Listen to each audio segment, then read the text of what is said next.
Where's Will?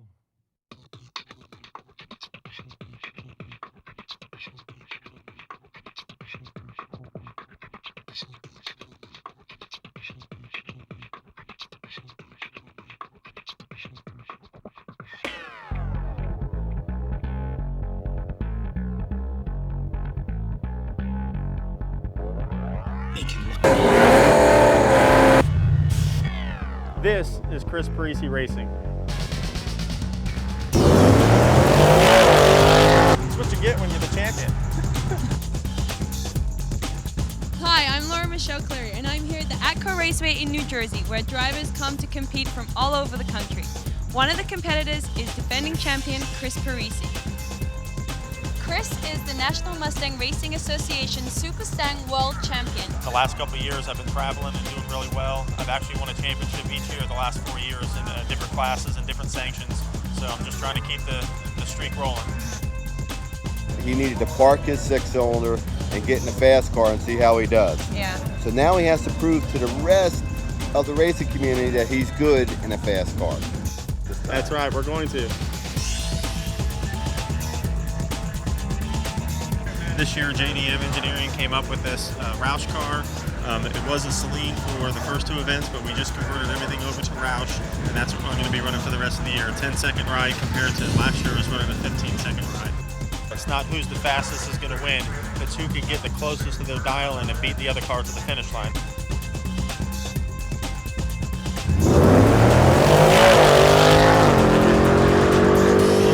So Chris, you just had your first time trial for today. How did your pass go?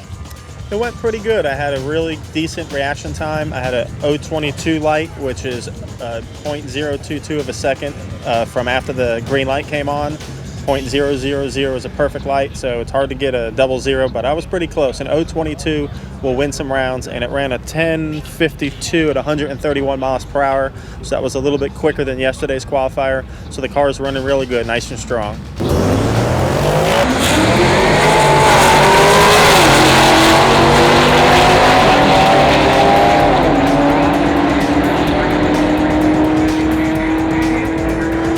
Basically, you have to know your car. You get qualifying passes, and that's what we're doing here today on Saturday. And then with your qualifying passes, you should be able to predict how your car is going to run on Sunday. And can you show us the inside of the car?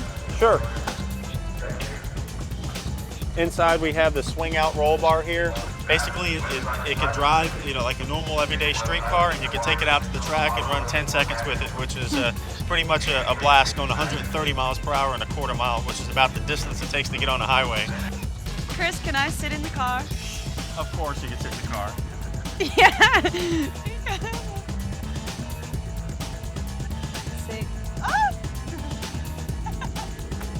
This is what it feels like when you put the car in, you get in the roll cage, and it's not too bad, is it?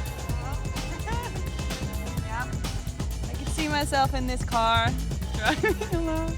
Hi, I'm Jim DeMore Jr., and I'm here to tell you a little bit about the performance specs on Chris Parisi's 2010 Roush Mustang. We built this car for Chris to race under the Roush name. This car comes with 550 horsepower at the tires, has run a best ET of 1052 this weekend. It's fitted with a Roush R2300 supercharger, along with a set of Cook's custom headers, running about 13 pounds of boost. We've known Chris for about 6 years now. He's an awesome guy and one hell of a driver. So we're happy to have him behind the wheel of our 2010 Roush this year.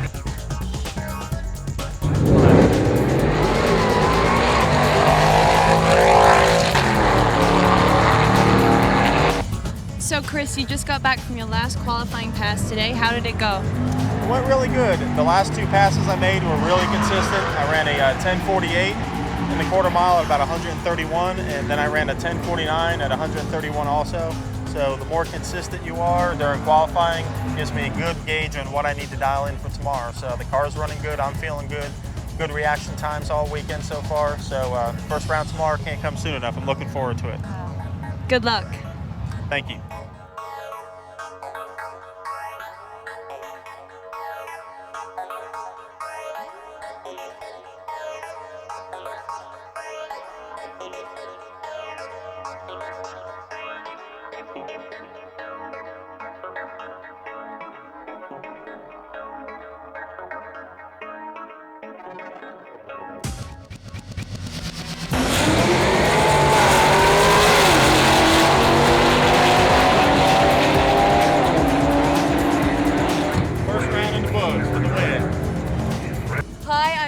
Michelle Cleary, and we're here at the ATCO Raceway in New Jersey for day 2. It's race day, and Chris just ran his first run.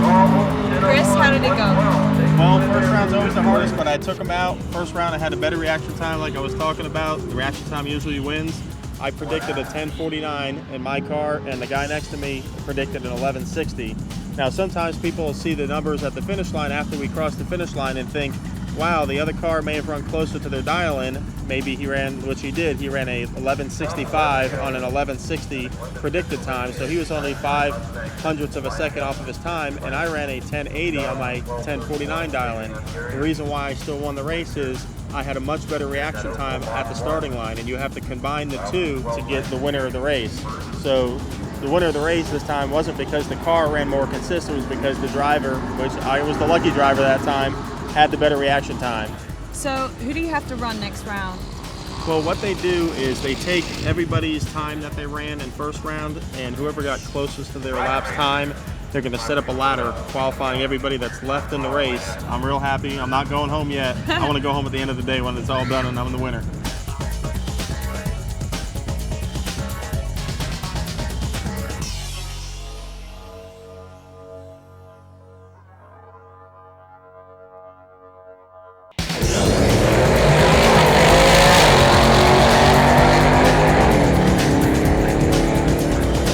Chris, how did you get on? It went really good. The other guy actually had a red light. He had a negative 003 red light.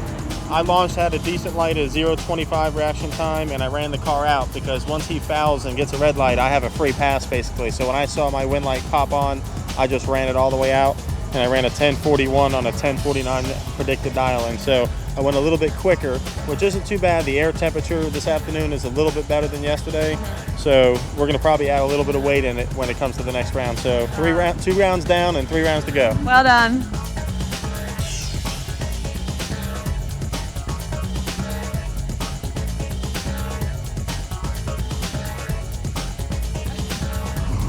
This is what I'll be racing Chris against in his car. That's his car, this is mine. So I'm going to sit on it, I'll probably get arrested.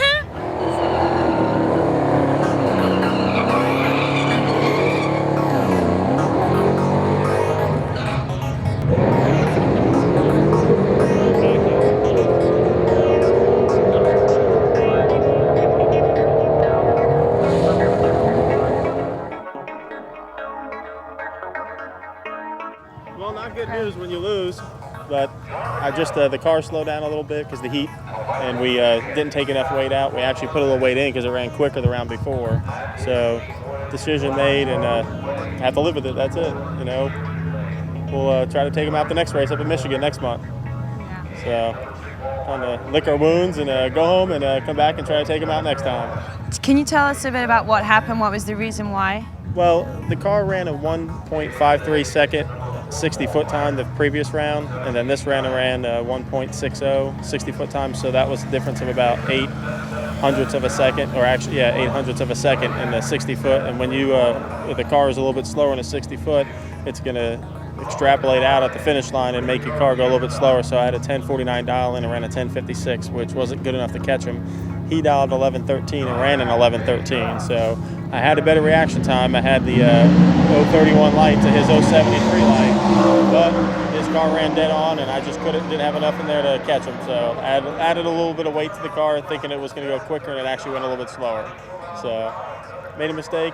You know, next time we won't put maybe that much weight in it, taking it a little bit out, just to use the gas pedal or the brake pedal at the top end instead of using a ballast. So, Chris, how does this affect the season?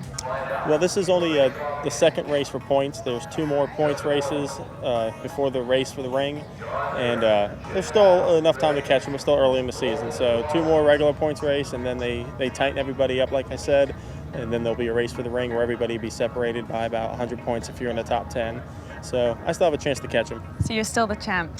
Still the champ for this whole season, so they still got to try to beat me, but I gotta take a win home next time to give them something to think about. Okay. Well, thank you, Chris. This is Chris Parisi Racing. We'll see you at the next race.